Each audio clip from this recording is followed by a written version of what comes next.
आज की हमारी चर्चा एक ऐसी कंपनी के बारे में है जिससे शायद हम सब ने कभी न कभी वास्ता रखा है। Indian railway catering and tourism corporation limited यानी आईआरसीटीसी। जी।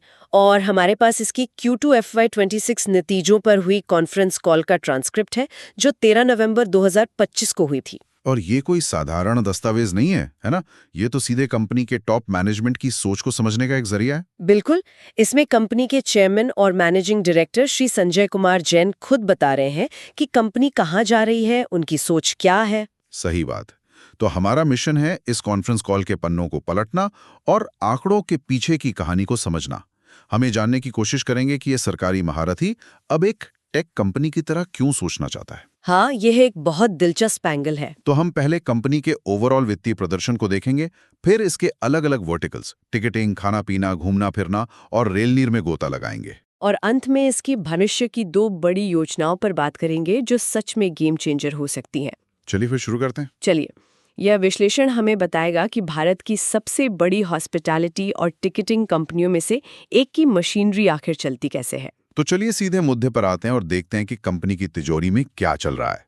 नंबर्स की कहानी क्या है? कहानी तो देखिए काफी अच्छी है। इस तिमाही में कंपनी का जो टैक्स के बाद का मुनाफा है, मतलब जिसे हम प्रॉफिट आफ्टर टैक्स या पैट कहते हैं, हाँ, पैट, वो रहा है 342 करोड़ रुपए। 342 करोड़। जी, और ये पिछले साल की इसी तिमाही से आप देखिए 11% ज्यादा है। 11% की बढ़ोतरी, ये तो काफी सॉलिड ग्रोथ है। और कुल कमाई का क्या हाल है? कुल कमाई यानी रेवेन्यू फ्रॉम ऑपरेशंस फिर लगभग 8% बढ़कर 1146 करोड़ रुपए हो गई है। ओके। इसका मतलब है कि कंपनी ने अपने मुख्य काम से टिकट बेचना, खाना खिलाना, पानी बेचना, इन सब से पिछले साल के मुकाबले ज्यादा पैसा कमाया है। लेकिन मेरे लिए सबसे दिलचस्प आंकड़ा है ईबीटीए मार्जिन। अच्छा, ईबीटीए यानी ब्याज, टैक्स और बाकी कटौतियों से पहले की कमाई। इसका मार्जिन क्यों इतना जरूरी है? क्योंकि ये कंपनी की ऑपरेशनल हेल्थ बताता है, मतलब वो कितनी कुशलता से काम कर रही है। ठीक है। ये मार्जिन पिछले साल के 35.05% से थोड़ा सा बढ़कर 35.25% हो गया है। अब सुनने में 0.20% की बढ़त बहुत मामूली लगती है ना? हाँ, लगता तो बहुत छोटा सा जंप है।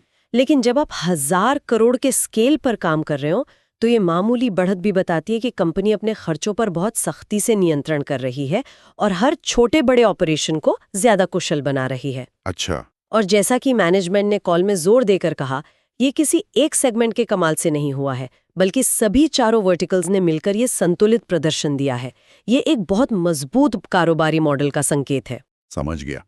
मतलब कंपनी सिर्फ ज्यादा कमा नहीं रही, बल्कि बेहतर तरीके से कमा रही है। तो चलिए अब इस कमाई को तोड़ कर देखते हैं। ये पैसा आ कहाँ से रहा है? हाँ, ये दिलचस्प होगा। आईआरसीटीसी के 4 मुख्य स्तंभ हैं। शुरुआत करते हैं उस स्तंभ से जिसे हम सब जानते हैं, इंटरनेट टिकटिंग। और ये सिर्फ एक स्तंभ नहीं है, ये उनकी नींव का सबसे मजबूत पत्थर है। इसमें तो कोई शक ही नहीं। इस तिमाही में टिकटिंग से 386 करोड़ रुपए का राजस्व आया, जो 4% की वृद्धि है। लेकिन असली चौंकाने वाला आंकड़ा तो ये है। कौन सा? भारतीय रेलवे की कुल रिजर्व टिकट्स में से 89.24% टिकटें आईआरसीटीसी के ऑनलाइन प्लेटफॉर्म से बुक होती हैं। 89%। ये तो लगभग मतलब एकाधिकार है। बिल्कुल, और ये एकाधिकार एक दोधारी तलवार है। एक तरफ उन्हें ग्राहक ढूंढने के लिए मार्केटिंग पर पैसा खर्च नहीं करना पड़ता, ग्राहक खुद ही आते हैं। प्लेटफॉर्म से जाने ना दिया जाए। असली सोने की खान तो इस ट्रैफिक को मोनेटाइज करने में है। और इस सेगमेंट का मुनाफा तो जबरदस्त होगा फिर। जबरदस्त से भी ज्यादा। इसका ईबीटा मार्जिन 85% है। 85%? जी, पिछले साल ये 81% था। मतलब हर 100 रुपए की कमाई पर खर्चे निकालकर 85 रुपए सीधे कंपनी की जेब में जा रहे हैं। कमाल है। ये एक अविश्वसनीय रूप से कुशल व्यवसाय है। लेकिन कॉल में मैनेजमेंट ने यह साफ किया कि वो सिर्फ टिकट पर लगने वाले सुविधा शुल्क यानी कन्वीनियंस फी पर निर्भर नहीं रहना चाहते। अच्छा, तो फिर और क्या योजना है? उनकी नज़र अब नॉन कन्वीनियंस रेवेन्यू पर है। आसान शब्दों में कहें तो वो अपने प्लेटफॉर्म पर विज्ञापन, ब्रांड प्रमोशन और दूसरी सेवाओं के जरिए पैसा कमाना चाहती हैं। सोचिए, जिस वेबसाइट पे करोड़ों लोग आते हैं, वो विज्ञापन के लिए कितनी कीमती जगह है। सही बात है। तो टिकटिंग तो इनकी सोने का अंडा देने वाली मुर्गी है, लेकिन ट्रेन का सफर खाने पीने के बिना अधूरा है। उस मोर्चे पर क्या चल रहा है? कैटरिंग सेगमेंट की क्या कहानी है? कैटरिंग राजस्व के मामले में उनका सबसे बड़ा सेगमेंट है। इस तिमाही में इससे 520 करोड़ रुपए की कमाई हुई, जो 8% ज्यादा है। ओके। यहाँ उनकी रणनीति बहुत अलग और दिलचस्प है। वे कीमतें बढ़ाकर मुनाफा कमाने में विश्वास नहीं करते। हाँ, मैंने भी सुना है। उनका मॉडल वॉल्यूम का है, वैल्यू का नहीं। जैसे एक पूरी थाली 80 रुपए में और रेल नीर की बोतल 14 रुपए में। बिल्कुल, यह एक आम आदमी के लिए बनाया गया मॉडल है और ये काम कर रहा है। इसका ईबीटीए मार्जिन लगभग 13% पर स्थिर है। यह कोई 7.5% जैसा आकर्षक मार्जिन नहीं है, लेकिन एक बहुत बड़ा और भरोसेमंद राजस्व स्रोत है। एग्जैक्टली। अभी वे 1318 ट्रेनों में खानपान सेवाएं दे रहे हैं, जिसमें 15 नई अमृत भारत ट्रेनें भी शामिल हैं। लेकिन क्या इस सेगमेंट में सब कुछ ठीक चल रहा है? कोई चुनौती? एक बड़ी चुनौती है जिसका जिक्र कॉल में विस्तार से हुआ, वो है देनदारों से पैसा मिलने में लगने वाला समय। इसे डेटर डेज कहते हैं। Debtor days. हाँ, और ये 100 दिन से भी ज्यादा है। 100 दिन? मतलब आईआरसीटीसी जो खाना आज बेच रही है, उसका पैसा उसे 3 महीने से भी ज्यादा समय बाद मिल रहा है। जी, ये तो बहुत ज्यादा है। पैसा फंसा कहाँ है? इसका 80% से ज्यादा पैसा खुद भारतीय रेलवे के पास बकाया है। समस्या ये है कि बिलिंग की प्रक्रिया अभी काफी हद तक मैन्युअल है। बिल बनते हैं, फिर रेलवे के अधिकारी उन्हें वेरीफाई करते हैं और इस पूरी प्रक्रिया में बहुत समय लगता है। तो इस समस्या को हल करने के लिए वे क्या कर रहे हैं? कोई प्लान है? हाँ, वे इस पूरी प्रक्रिया को ऑटोमेट करने पर काम कर रहे हैं। योजना ये है कि उनके बिलिंग सिस्टम को सीधे हैंडहेल्ड टर्मिनलों से जोड़ा जाए। अच्छा, ताकि सब कुछ रियल टाइम में हो। बिल्कुल। इससे बिलिंग और वेरिफिकेशन रियल टाइम में होगा और पैसा जल्दी वसूल हो पाएगा। ये एक छोटा सा तकनीकी बदलाव लग सकता है, लेकिन ये उनके कैश फ्लो के लिए बहुत बड़ा सुधार होगा। ये तो हुई खाने पीने की बात। अब आते हैं तीसरे स्तंभ पर, और यहाँ कहानी एक शानदार वापसी की है। टूरिज्म। आपने सही शब्द इस्तेमाल किया, वापसी। इस सेगमेंट ने 20.97% की जबरदस्त वृद्धि दर्ज की है और 150 करोड़ रुपए का राजस्व हासिल किया है। 20% से ज्यादा की ग्रोथ। हाँ, और ये वृद्धि तब हुई है जब कुछ भू राजनीतिक तनावों के कारण अस्थायी बाधाएं भी थीं। लेकिन रेवेन्यू से ज्यादा प्रभावशाली तो इसके मार्जिन की कहानी है ना? बिल्कुल, असल कहानी वही है। पिछले साल इसी तिमाही में इस सेगमेंट का मार्जिन नेगेटिव था। नेगेटिव? मतलब वे इस बिजनेस में पैसा गवा रहे थे? जी, और अब ये सुधरकर लगभग 7% पॉजिटिव हो गया है। नेगेटिव से 7% पॉजिटिव पर आना वाकई काबिले तारीफ है। ये हुआ कैसे? 2 मुख्य कारण हैं। एक, उन्होंने अपनी लागत को बेहतर तरीके से नियंत्रित किया, और दूसरा, उनका बिजनेस मिक्स बेहतर हुआ है।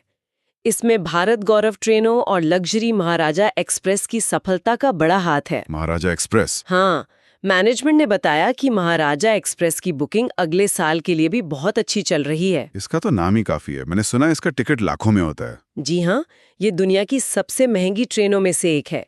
इसकी सफलता दिखाती है कि आईआरसीटीसी अब सिर्फ आम आदमी के लिए ही नहीं, बल्कि लग्जरी सेगमेंट में भी अपनी पहचान बना रही है। लेकिन वे यहीं नहीं रुक रहे हैं। और क्या नया कर रहे हैं? वे अब MICE जैसे नए क्षेत्रों में प्रवेश कर रहे हैं। MICE? एक मिनट, ये चूहे वाला माइस तो नहीं होगा? नहीं नहीं, बिल्कुल नहीं। ये कॉर्पोरेट दुनिया का एक बहुत बड़ा बिजनेस है। MICE का मतलब है मीटिंग्स, इंसेंटिव्स, कॉन्फ्रेंसेस और एग्जीबिशंस। अच्छा, तो बड़ी बड़ी कंपनियों के इवेंट्स, उनके डीलर्स मीट, ये सब? बिल्कुल। IRCTC अब उनके लिए A to Z ट्रैवल और इवेंट्स ऑर्गेनाइज करना चाहती है। वाह, ये तो एक पूरी नई दुनिया है। और उन्होंने इसकी शुरुआत भी कर दी है। हाल ही में उन्होंने विदेश मंत्रालय के लिए बैंकॉक में इंडो आसियान मार्ट का सफलतापूर्वक आयोजन किया। अब उनकी योजना सरकारी विभागों और दूसरे PSU से ये व्यवसाय हासिल करने की है, जिसमें वे कम से कम 8% का मार्जिन रखेंगे। ये तो एक बहुत बड़ा और नया बाजार है जिसे वे टारगेट कर रहे हैं। बिल्कुल। कमाल है। और आखिर में चौथा स्तंभ, रेल नीर। ये तो उनका सीधा साधा पैकेज ड्रिंकिंग वाटर का बिजनेस है। सीधा साधा लेकिन स्थिर और लगातार बढ़ने वाला। इस तिमाही में इसने 91 करोड़ रुपए का राजस्व दिया, जो 4.6% की वृद्धि है। और मार्जिन? इसका EBITDA मार्जिन भी लगभग 10% पर स्थिर है।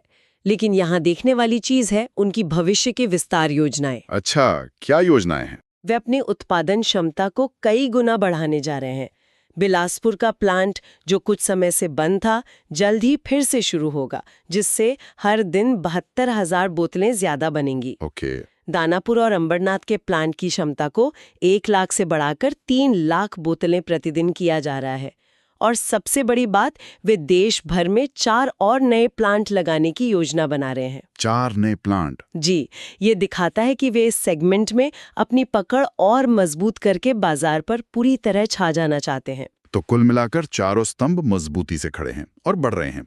लेकिन कॉन्फ्रेंस कॉल में भविष्य की जिन 2 योजनाओं का जिक्र हुआ, वे इन स्तंभों से भी ज्यादा बड़ी और महत्वाकांक्षी लगती हैं। ऐसा लगता है कि IRCTC अब अपनी खाल बदलना चाहती है। आप सही कह रहे हैं। ये योजनाएं IRCTC को सिर्फ एक रेलवे से जुड़ी कंपनी से कहीं आगे ले जा सकती हैं। पहली योजना है पेमेंट एग्रीगेटर का बिजनेस। पेमेंट एग्रीगेटर जैसे रेजर पे या पेयू, ठीक वैसा ही। IRCTC को भारतीय रिजर्व बैंक यानी RBI से इसके लिए इन प्रिंसिपल अप्रूवल मिल चुका है, जो कि एक बहुत बड़ी बात है। तो अभी वो कैसे काम करते हैं? देखिए, अभी जब आप IRCTC की वेबसाइट पर टिकट बुक करते हैं और पेमेंट करते हैं, तो IRCTC को उस पेमेंट को प्रोसेस करने के लिए किसी बाहरी बैंक या रेजर पे जैसे बिचौलिए को फीस देनी पड़ती है। और उनका खुद का भी तो iPay गेटवे है। लेकिन अभी वे अपने कुल लेन देन, जो कि लगभग 70,000 करोड़ रुपए सालाना है, 70,000 करोड़? जी, उसका सिर्फ 20% ही iPay के जरिए संभाल रहे हैं, बाकी 80% बाहर जा रहा है। तो लाइसेंस मिलने के बाद क्या बदलेगा? लाइसेंस मिलने के बाद वे ये पूरा 70,000 करोड़ रुपए का लेन देन खुद संभाल सकते हैं। वह खुद ही बैंक बन जाएंगे, सारी फीस उनकी अपनी जेब में जाएगी। और फिर असली खेल तो इसके बाद शुरू होता है। एक बार वे अपने प्लेटफॉर्म पर इसे स्थापित कर लें, फिर वे ये पेमेंट गेटवे सर्विस बाहरी बाजार में दूसरी कंपनियों को भी दे सकते हैं। मतलब एक फिनटेक कंपनी की तरह? बिल्कुल, ये उनके लिए एक पूरी तरह से नया और बहुत बड़ा राजस्व स्रोत बन सकता है, जिसका रेलवे से सीधे कोई लेना देना नहीं होगा। 70,000 करोड़ का लेन देन, ये तो वाकई एक बहुत बड़ा मौका है। और दूसरी बड़ी योजना क्या है? दूसरी योजना है एक यूनिफाइड ट्रैवल पोर्टल बनाने की। IRCTC का लक्ष्य सिर्फ ट्रेन टिकट बेचने वाली कंपनी बने रहना नहीं है। वे एक वन स्टॉप ट्रैवल सॉल्यूशन प्रदाता बनना चाहते हैं। मतलब एक ही जगह पर ट्रेन, फ्लाइट, होटल, कैब, सब कुछ। और इसके लिए वे आर्टिफिशियल इंटेलिजेंस और मशीन लर्निंग जैसी आधुनिक तकनीकों का उपयोग करके एक एकीकृत पोर्टल बनाएंगे। यहाँ उनकी सबसे बड़ी ताकत क्या होगी? उनकी सबसे बड़ी ताकत है डेटा। आज के डिजिटल युग में डेटा ही सबसे बड़ी संपत्ति है। मेक माई ट्रिप या ईज माई ट्रिप जैसी कंपनियों को ग्राहक हासिल करने के लिए मार्केटिंग पर करोड़ों रुपए खर्च करने पड़ते हैं, जबकि IRCTC के पास करोड़ों ग्राहक पहले से ही हैं, जो हर महीने उनकी वेबसाइट पर आते हैं। एग्जैक्टली, यहीं पर क्रॉस सेलिंग की रणनीति काम आएगी। उनके पास पहले से ही करोड़ों ग्राहकों का एक विशाल डेटाबेस है। उन्हें पता है कि कौन कहां से कहां जा रहा है, तो वो उन्हें पर्सनलाइज्ड ऑफर दे सकते हैं। बिल्कुल, होटल बुकिंग पर डिस्काउंट, एयरपोर्ट कैब का पैकेज, उस शहर में घूमने की जगहों के टिकट। अपने मौजूदा ग्राहक आधार का लाभ उठाकर वे इस अत्यधिक प्रतिस्पर्धी बाजार में एक ऐसी बढ़त बना सकते हैं जिसका मुकाबला करना किसी भी नई कंपनी के लिए लगभग नामुमकिन होगा। तो इस पूरी चर्चा का सार यह है कि IRCTC एक स्थिर विकास के रास्ते पर तो है ही, लेकिन साथ ही एक बड़े बदलाव की दहलीज पर भी खड़ी है। हाँ, इसके चारों प्रमुख स्तंभ अच्छा प्रदर्शन कर रहे हैं और कंपनी अपनी ऑपरेशनल क्षमता भी लगातार सुधार रही है। और इससे भी महत्वपूर्ण बात यह है कि वे भविष्य की ओर देख रहे हैं। पेमेंट एग्रीगेटर और यूनिफाइड ट्रैवल पोर्टल जैसी योजनाएं दिखाती हैं कि कंपनी अब अपनी सरकारी पहचान से बाहर निकलकर एक टेक फर्स्ट, ग्राहक केंद्रित कंपनी बनने के लिए पूरी तरह तैयार है। सही कहा, वे सिर्फ ट्रेनें नहीं चलाना चाहती, वे पूरी यात्रा का अनुभव बेचना चाहती हैं। तो संक्षेप में एक सरकारी महारथी की कहानी है जो एक फुर्तीली टेक कंपनी की तरह सोचने और काम करने की कोशिश कर रहा है। बिल्कुल, और यहीं पर एक बहुत दिलचस्प सवाल उठता है जिसके बारे में श्रोताओं को सोचना चाहिए। क्या सवाल है? कॉन्फ्रेंस कॉल में मैनेजमेंट ने बार बार इस बात पर जोर दिया कि IRCTC की मुख्य रणनीति किफायती कीमतों पर वॉल्यूम के जरिए लाभ कमाना है, न कि कीमतें बढ़ाकर। रेल नीर 14 रुपए में और खाना 80 रुपए में बेचना इसी का उदाहरण है। यह एक सार्वजनिक क्षेत्र के लोकाचार को निजी क्षेत्र की दक्षता के साथ जोड़ने जैसा है। सवाल यह है कि जब ये कंपनी पेमेंट गेटवे और ट्रैवल पोर्टल जैसे विशुद्ध रूप से व्यावसायिक क्षेत्रों में उतरेगी, जहां उसका मुकाबला बेहद आक्रामक और मुनाफे पर चलने वाली निजी कंपनियों से होगा, तो क्या उसका ये किफायती और जन केंद्रित मॉडल उसकी सबसे बड़ी ताकत बनेगा या सबसे बड़ी कमजोरी? बिल्कुल। क्या ये उसे एक अद्वितीय बढ़त देगा या फिर प्रतियोगिता में पीछे धकेल देगा, ये देखना बहुत दिलचस्प होगा।